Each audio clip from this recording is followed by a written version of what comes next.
or the demand or the demand to acquire such a piece of history? Is it like personal? Is it I own a pair of the last or the flu game shoes? It's like what is driving someone to spend such a enormous amount of money on a say a sneaker? Right. Yeah. So I think it's both. I think your private equity, hedge fund, banks, things like that are starting to come into the space and look at this area as more of an alternative asset, much the same as fine art. And, quite honestly, what's better story, to say like, hey, I got this XYZ painting, or I have Michael Jordan's flu game shoes, or something along those lines. Like when you have a really true one of one piece, because it tells a good story. Everybody knows who he is, and everybody knows what that game signified. I So think anytime you mention Michael Jordan, people's ears open up. I mean, he's such an interesting character in history of sports. There's probably no one like him that I've personally have followed and looked up to, etc. I think he has this great aura around him. And I watched The Last Dance on Netflix. Great documentary. It just clearly showed that his following was just not only in the U.S., it was worldwide. I mean, the poor guy couldn't rest in his hotel room. All right, let's continue on.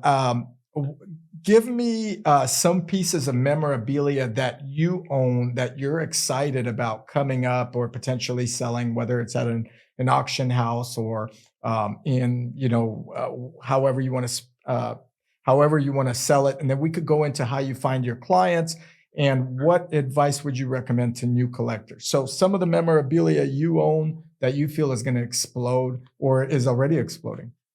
yeah, so I'm more of like a sort of like a super collector that goes on sort of passion projects. So I kind of wrap myself into a particular athlete or two, and then try to build something like just kind of cool, that I think maybe most other people can't. So I had sent you a link to take a look at, and my friends and I had some fun making like a quick little 15-minute documentary on my shoe collection of Jordan.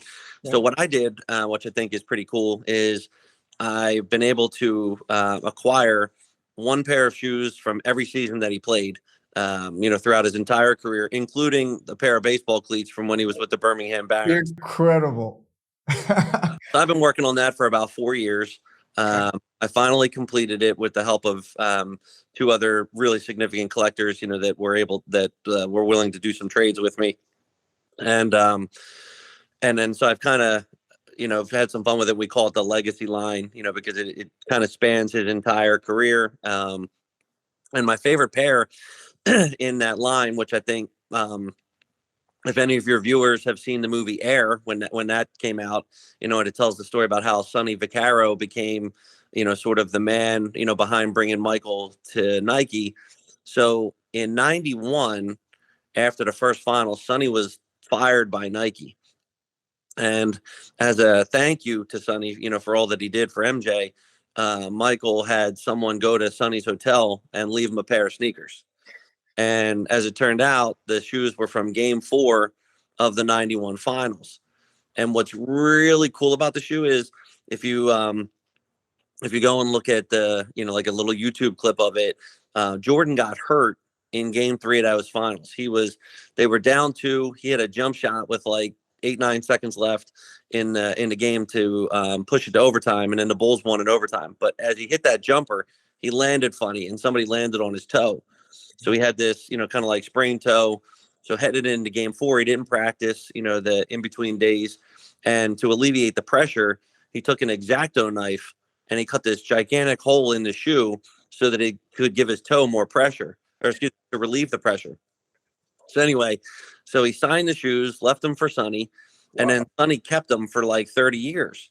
But then the documentary came out, the Last Dance documentary, and when it came to the episode that showed like how Michael went to Nike, he left Sonny out of it. Like he didn't mention Sonny in any way. Wow. So Sonny, has been quoted since then saying it kind of broke his heart, and then he put him up for auction.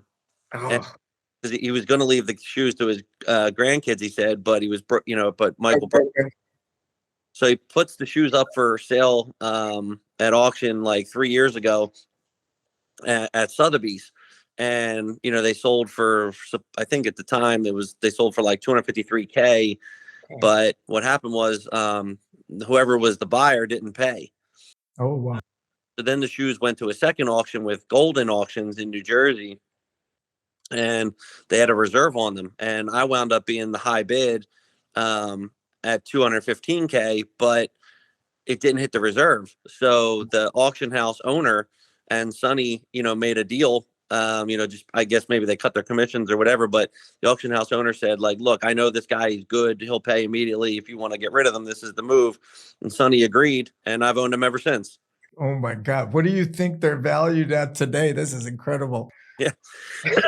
So we've had two pairs of final shoes that have sold so far. As you mentioned, the flu game shoes sold for right around 1.4, and then there was a pair of 98 final shoes, which were the Breads, the black and reds from game 2, and those sold for 2.2 over at Sotheby's. So I don't know, like I would think mine certainly mirror those two.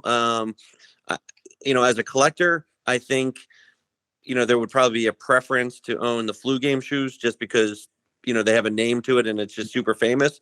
But I think my shoes are way cooler than the ones sold at Sotheby's, just because they tell a different story, and they're from the first finals, not the last. And like Jordan stuff from like 91 is just, they're like ghosts. Yeah. Even harder to get.